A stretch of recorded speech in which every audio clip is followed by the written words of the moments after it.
안녕하세요. 2024년 CSB 연구실 Paper You Should Read 2분기 발표를 맡은 석사과정 이유주입니다. 오늘 제가 POSL에서 발표할 논문은 Scalable Diffusion Models with Transformers라는 논문으로 작년 ICCB에서 발표된 논문입니다. 오늘 발표의 순서는 일반적인 발표와 동일하게 Overview, Background, Propose Method, 그리고 실험, 마지막 결론 순으로 진행되겠습니다. 먼저 오버뷰입니다. 오늘 제가 소개해드릴 이 Scalable Diffusion Model with Transformers라는 모델은 앞서 말했듯 작년 ICCB에서 오랄로 발표된 논문으로 이게 기존의 디퓨전 모델들이 대부분 다 유넷 모델을 백본으로 차용하고 있는데 반해 이제 비전 트랜스포머 모델을 처음으로 적용을 한 논문이라고 보시면 될 것 같습니다. 이제 최근 공개되는 다양한 생성 모델들이 있는데요. 뭐 얼마 전에 웨이트로 공개한 스테이블 디퓨전 3 그리고 오픈 AI의 그 비디오 생성 모델인 소라처럼 이제 나오는 대형 이 생성 모델들의 이 기초가 되는 논문이라고 할 수 있겠습니다. 이제 유넷 대신에 이 비전 트랜스포머를 사용함으로써 갖는 이점 중 하나가 이 쉽게 스케일을 늘릴 수 있는 이런 강점이 있어가지고 추후 모델로 하여금 이제 더 높은 성능과 효율성을 크게 향상시킬 수 있음을 보인 논문이라고 이해해 주시면 될 것 같습니다. 그러면은 해당 논문을 이해하기 위해서 간단한 이 백그라운드에 대해서 설명을 드리도록 하겠습니다. 먼저 그 생성형 모델인 디퓨전 모델에 대한 간략한 설명이 있겠습니다. 디퓨전 모델 같은 경우에는 가장 많이 쓰이는 이미지 생성형 이런 모델에 쓰이는 기법으로 원본 이미지 X0에서 완전한 가우시안 노이즈 상태인 XT까지 이 순차적으로 이 노이즈가 가해지는 포워드 프로세스 그리고 그를 반대로 그 완전한 가우시안 상태에서 원본 이미지로 돌아가는 이 리버스 프로세스로 이루어져 있습니다. 포워드 프로세스 같은 경우에는 이 정해진 스케줄에 맞춰 원본 이미지에 조금씩 노이즈를 가해 이 완전한 가우시안으로 보이는 이 정해진 이 단계라고 봐주시면 될 것 같고요. 이는 학습 대상은 아닙니다. 반대로 이제 XT, 그 완전한 가우시안 상태에서 이제 원본 이미지까지 다시 이제 그 디노이징 과정을 거를 이제 리버스 프로세스라고 해도 되고, 이는 이제 포워드 프로세스와 반대이고, 이 자체가 학습 대상이라고 봐주시면 될 것 같습니다. 오늘 이해를 위해서 조금 짧게 넘어가는데요. 조금 자세한 설명을 원하신다면은 그 아래 저희 연구실에서 이 DDPM 논문에 관련된 세미나를 진행한 적이 있으니 해당 세미나를 한번 보는 거를 추천드립니다. 이런 DDPM 모델 같은 경우에는 백본으로 유넷 모델을 사용하고 있는데요. 어, 이 어떤 식으로 학습이 일어나는지 간략하게만 설명드리자면은 원본 이미지에 특정한 타임 스탬프만큼 정해진 스케줄에 따라서 노이즈를 가한 이미지와 어떤 시점인지 알려주는 이 타임스탬프, 이 타임 임베딩 값을 이 유넷에 넣어주게 되어서 이를 그 다운스케일 이후에 업스케일 과정을 통해서 해당 시점에 가해진 노이즈를 예측해내는 방식입니다. DDPM 같은 경우에는 이 로스 자체를 Lsimple 로스라 해서 단순히 해당 시점에 얼마만큼 노이즈가 가해졌는지를 어, 구해주게 되는 단순한 MSE 로스로 이용하게 되는데요. MSE 로스를 구하기 위한 그러니까 예측된 노이즈를 이 유닛 형태로 뽑아준다고 생각해 주시면 될 것 같습니다. 오늘 제안한 논문 자체는 이런 유닛 백본을 사용하는 게 아니라 이제 비전 트랜스포머 백본을 사용한다고 봐주시면 될 것 같습니다. 다음은 이 Classifier Free Guidance입니다. 이 디퓨전 모델에 있어서 이 가이드를 줄 때, 최근 모델들은 다 이 Classifier Free Guidance 방식을 이용하고 있는데요. 단순하게 설명드리자면은, 기존에 이 Classifier Free Guidance가 나오기 전에는, 이 디퓨전 모델에서, 이미지 생성 모델에 결국에 클래스 정보를 주기 위해서는, auxiliary classifier를 따로 학습을 하고, 그 클래시파이어에서 나온 그레디언트를 이용해서 원하는 클래스의 이미지를 생성하도록 유도하는 방식을 썼었습니다. 근데 이제 2021년 이 딥스 워크숍에서 나온 이 클래시파이 프리 가이던스 방식은 이거 차이가 뭐냐면은 결국 베이지안 룰을 이용해서 어, 이 추가적인 클래시파이를 따로 학습하는 게 아니라 이 디퓨전 모델을 학습시킬 때 컨디션을 준 경우와 컨디션을 주지 않는 상황에 노이즈를 두 번 예측해서 이 두 값을 아래에 보이는 식처럼 인터폴레이트를 해서 한 번에 학습을 하는 거라 봐주시면 되겠습니다. 우선 추가적인 이 클래시파이어를 학습하지 않아도 된다는 장점도 있고 조금 더 높은 성능의 이 가이드를 줄 수 있다는 장점이 있습니다. 이 최근에 나오는 대부분의 이 생성형 모델들은 이 Classify Free Guidance를 이용한다고 봐주시면 될 것 같습니다. 다음은 레이턴트 디퓨전 모델입니다. 해당 논문은 저희가 일반적으로 알고 있는 스테이블 디퓨전 모델과 거의 유사한데요. 쉽게 얘기하자면은 이 레이턴트 디퓨전 모델은 기존의 디퓨전 모델과의 차이라고 하면은 그냥 픽셀 단의 이미지를 사용하는 것이 아닌 이 variational autoencoder를 이용해서 이미지를 하나의 레이턴트로 압축하고 그 압축된 레이턴트 자체를 이 디노이징 유닛에 넣어서 이 모델을 학습한다는 점입니다. 결국에는 이 픽셀 스페이스에서 레이턴트 스페이스로 보내서 학습을 함으로써 파라미터 수를 많이 줄여서 이제 조금 더 디퓨전 프로세스를 빨리 한 거에 장점도 있고요. 이 레이턴트 스페이스로 보내게 됨으로써 기존의 컨디셔닝이 조금 더 잘 이제 가이드가 되었다라는 점의 장점도 있습니다. 이제 웬만한 이런 모델들 자체는 대부분 빠른 이 디퓨전 프로세스를 위해서 이렇게 VA를 이용해서 레이턴트를 압축해서 사용하는 방식을 채용하고 있습니다. 오늘 소개해드리는 논문 자체도 결국에는 이 레이턴트를 압축한 이후에 그 이후에 이제 비전 트랜스포머 백본을 태우는 이 과정을 정해지게 됩니다. 가이드를 따로 주지 않았던 이런 DBPM 모델과 달리 LDM 모델은 결국에는 이 텍스트 가이드 아니면 뭐 기타 다른 유형의 가이드가 적용되게 되는데요. 해당 이런 컨디션 같은 경우에는 유닛에 있어서 오른쪽에 그림처럼 들어가게 됩니다. 이렇게 토큰 임베딩들이 각각의 이제 유닛의 레이어에 크로스 어텐션 방식으로 들어가게 됩니다. 이때 이제 가이드를 주게 되는 토큰 임베딩 같은 경우에는 키와 밸류로 그리고 저희가 디노이징을 진행해야 되는 이렇게 노이즈 레이턴트 같은 경우에는 쿼리로 들어가가지고 이 유닛 안에서 크로스 어텐션을 형성을 하면서 해당 토큰 임베딩의 정보를 이 노이즈 레이턴트에 적용해 준다라고 이해해 주시면 될 것 같습니다. 그 이외의 과정인 뭐 타임 임베딩이 들어가는 거나 아니면은 뭐 노이즈를 프리딕티드 노이즈를 바탕으로 에벤시 로스를 계산하는 거나 이와 같은 방식은 기존의 앞선 모델들과 동일하다고 봐주시면 될 것 같습니다. 이제 이런 백그라운드를 바탕으로 이 논문에서 제안한 이 방법을 한번 알아보겠습니다. 먼저 이 패치파이라는 개념입니다. 이 패치파이 같은 경우에는 이제 비전 트랜스포머의 기본적인 개념이랑도 거의 비슷한데요. 비전 트랜스포머 같은 경우에는 원본의 이미지를 이제 패치로 잘게 쪼개어서 그 잘게 쪼갠 거를 이제 기존의 그 LM 모델이었던 트랜스포머 인코더에 태울 수 있는 방식으로 변환했다는 것입니다. 그와 비슷하게 이 스케일able 디퓨전 모델 with 트랜스포머 논문에서도 DIT 모델, 이 디퓨전 트랜스포머 모델에 이 패치 파일을 진행하게 되는데요. 비전 트랜스포머와 차이라고 하면은 이제 기존의 이미지를 그냥 바로 패치로 나누는 게 아니라 앞서 LDN에서 사용하였듯 이 variational autoencoder를 이용해서 이미지를 레이턴트를 한번 변환을 해주고 이제 그 레이턴트를 패치로 쪼개어 적용해 준다고 봐주시면 될 것 같습니다. 앞선 뭐 대부분의 디퓨전 모델들의 학습과 동일하게 학습에 있어서는 결국에는 노이즈가 가해진 이 레이턴트를 패치로 나눈다고 봐주시면 될 것 같고요. 기존의 비전 트랜스포머와 동일하게 이렇게 패치파이 된 이후에 포지셔널 임베딩을 추가로 적용을 해서 그 모델에 들어간다고 봐주시면 될 것 같습니다. 이 패치 사이즈에 따라서 결론적으로 총 연산량인 기가플롭스가 좀 영향을 받지만 다운스트림 이런 파라미터 수 자체에는 큰 차이가 없다고 이해해 주시면 될 것 같습니다. 앞선 패치 파일을 통해 나온 이런 인풋 토큰들과 더불어 이제 컨디션 조건의 라벨 값과 이 얼만큼 노이즈가 꼈는지 정보를 담고 있는 이 타임스탬프에 대한 정보를 인베딩화 해줘서 궁극적으로 이 DIT의 인풋으로 사용하고 있습니다. 이 DIT 블록 안에서 인풋 토큰에 결국 컨디션을 어떻게 적용하는지가 중요하게 되는데요. 그에 있어서 해당 논문의 저자들은 좀 다양한 실험을 통해서 어떤 방식이 가장 좋은지 좀 비교를 해보고 있습니다. 총 in context conditioning 그리고 cross attention 블록 그리고 adaptive layer norm 블록 AD 그리고 adaptive layer norm 제로 블록 이렇게 총 네 가지에 대해서 비교를 하고 있고 궁극적으로는 adaptive layer norm 제로 블록을 사용하고 있습니다. 각각의 컨디션을 주는 방식에 대해서 조금만 더 자세히 알아보겠습니다. 첫 번째로 말씀드렸던 이 인컨텍스트 컨디셔닝 같은 경우에는 가장 단순한 방법으로 이제 기존의 패치 파일과 완료된 이런 인풋 토큰의 뒤에 두 개의 토큰을 추가로 더 붙이는 방식입니다. 각각의 토큰마다 타임 스탬프의 정보를 갖고 있는 t 그리고 라벨 값을 갖고 있는 y를 추가로 해서 이 컨캣을 해서 인풋으로 들어가게 됩니다. 이제 기존 BIT 블록에 추가적인 수정 없이 사용할 수 있다는 게 가장 강점이면서도 그리고 또 연산량인 이 기가플롭스에 큰 변화가 없음을 보이고 있습니다.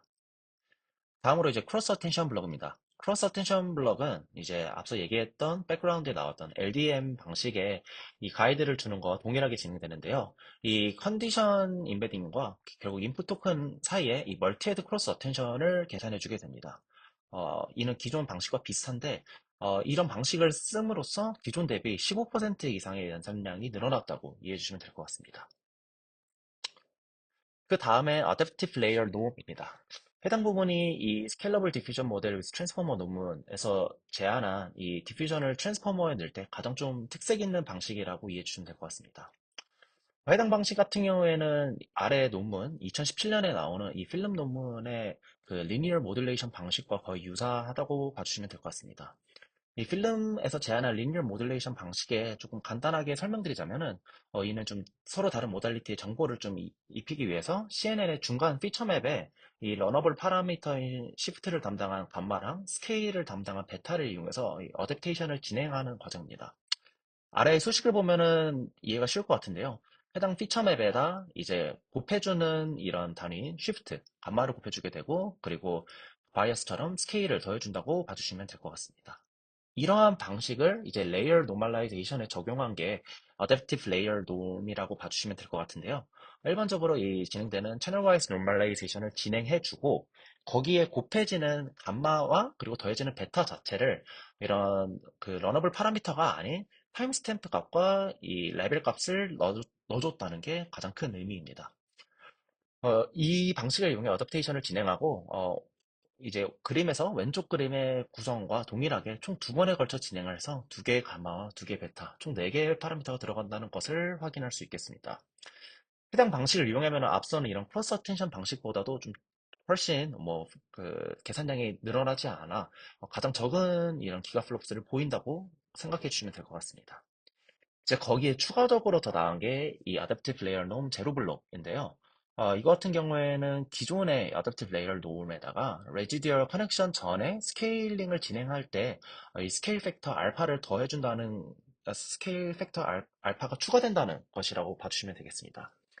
이때 이 스케일 팩터 알파가 초기 이니셜라이즈 값 자체가 0으로 되다 보니까 이 이름을 그냥 그 Adaptive Layer Norm 제로 블록이라고 부르게 된다고 이해해 주시면 될 것 같습니다.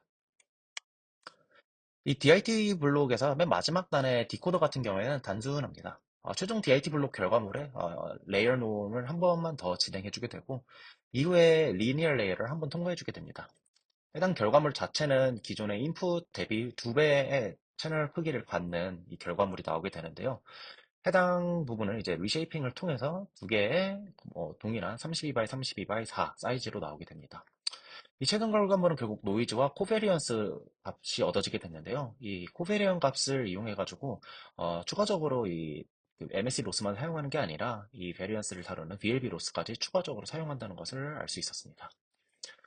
이런 트랜스포머 모델을 쓰면서 가장 강점으로 가질 수 있는 게 이런 블록 수를 몇 개를 쌓느냐 아니면 히든 디멘션을 몇 개로 갖느냐 이런 등등을 방식으로 이 모델을 스케일업 할 수 있는데요. 오늘 논문에서는 총 네가지의 크기의 모델들을 나누어 보고 있습니다. 가장 작은 S부터 시작해서 가장 큰 X라지 모델까지 해당 논문에서는 비교 실험을 진행하고 있습니다. 다음은 실험 파트입니다. 먼저 실험 세팅부터 알아보도록 하겠습니다. 학습에 사용한 데이터셋은 이미지넷 데이터셋 하나를 사용하고 있습니다. 이를 256 by 256 사이즈 하나, 그리고 512 by 512 사이즈 총 두 개의 상황에 대해서 실험을 진행하고 있습니다. 이런 트레이닝 셋업 같은 경우에는 아담 W를 옵티마이저로 사용하고 있고 러닝 레이트 같은 경우에는 10의 마이너스 4승을 그대로 사용하고 있습니다.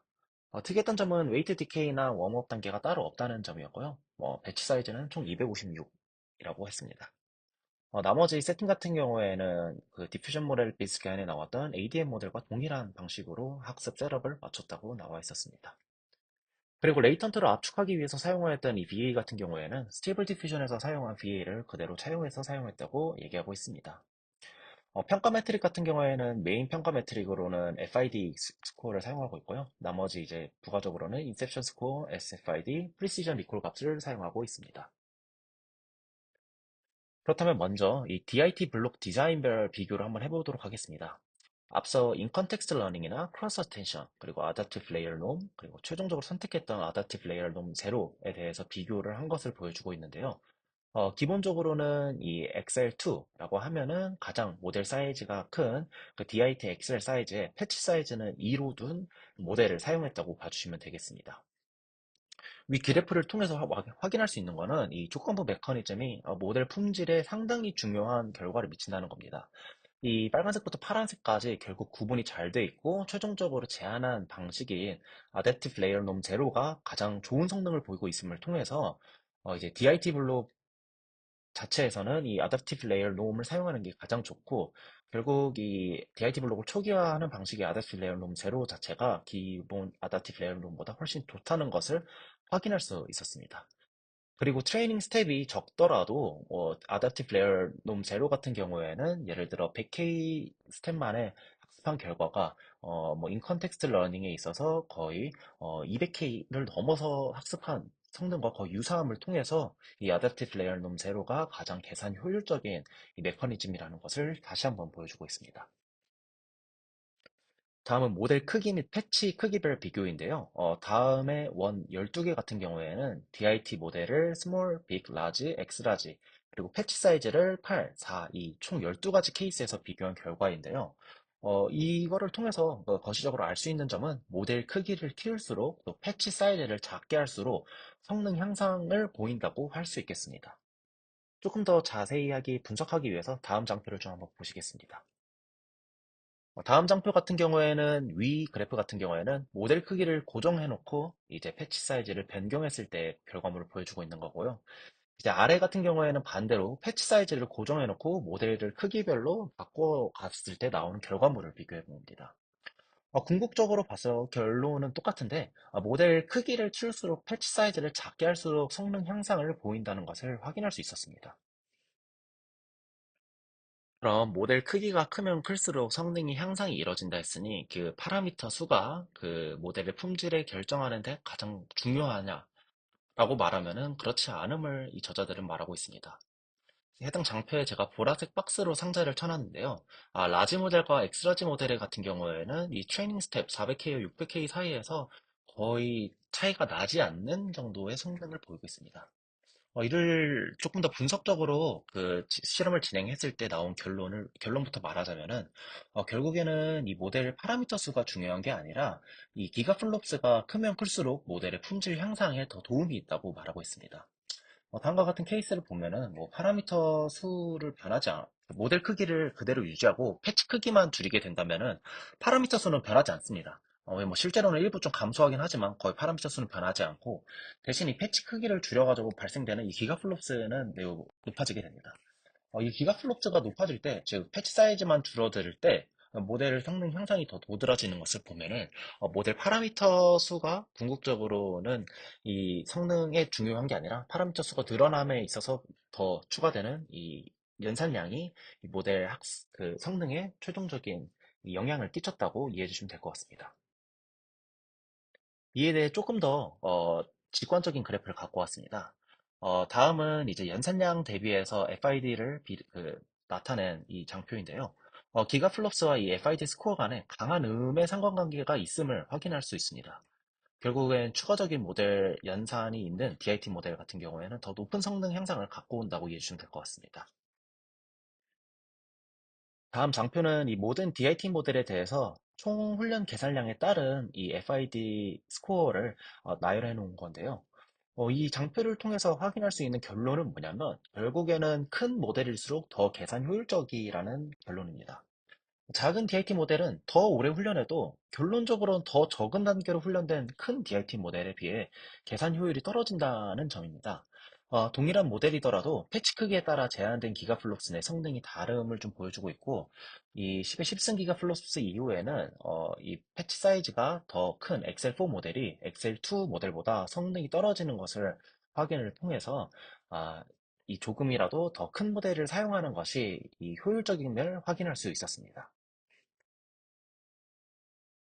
다음은 디퓨전 트랜스포머 모델이 기존의 다른 디퓨전 모델들에 비해 갖는 강점을 확인해 보겠습니다. 이 실험을 위해서 이 DIT Excel2 모델을 700만 스텝 정도 더 추가로 훈련을 하고 실험을 진행을 했고요. 해당 결과를 통해 보자면은 DIT 모델이 결론적으로 이전의 모든 디퓨전 모델들보다 성능이 더 높음을 확인할 수 있었습니다. 가장 최신의 논문이라고 할 수 있었던 당시의 LDM보다도 FIT 스코어 기준으로 3.26에서 2.27로 매우 낮아진 것을 확인할 수 있었습니다. 그리고 DIT 모델이나 LDM 모델 같은 경우에는 뭐 당연하겠지만 이 레이턴트를 쓰지 않고 픽셀 스페이스에서 계산을 하게 되는 이런 ADM 모델들보다도 훨씬 적인 기가플롭스로 더 높은 성능을 보였다는 것을 통해서 이 DIT 모델이나 갖고 있는 이 계산 효율적인 강점도 분명히 있다는 것을 확인해주고 있습니다. 마지막으로 결론입니다. 이 스케일러블 디퓨전 모델 위스 트랜스포머 논문 자체의 큰 의의는 이 디퓨전 트랜스포머 모델을 제안했다는 겁니다. 너무 당연한 얘기지만 기존의 유닛 백본 모델에 한정되어 있던 이런 디퓨전 생성 모델이 어, 기존의 이제 LLM들이 사용하고 있는 이 트랜스포머 모델 계열들로 바뀌었다는 점이 가장 큰 의의였던 것 같고요. 결국에는 이 트랜스포머 모델이 이 스케일링 러가 적용되는 모델들인데 결국에는 조금 더 대형 이런 생성 모델로의 걸음으로의 큰 전환점이 아니었나라고 생각하고 있습니다. 향후 나오는 이런 스테이블 디퓨전 3나 소라와 같은 대형 생성 모델들의 좀 기초가 되는 논문이니 해당 논문에 갖는 의의가 좀 크다고 할 수 있겠습니다. 네, 지금까지 발표를 맡은 석사과정 이유준이었습니다. 감사합니다.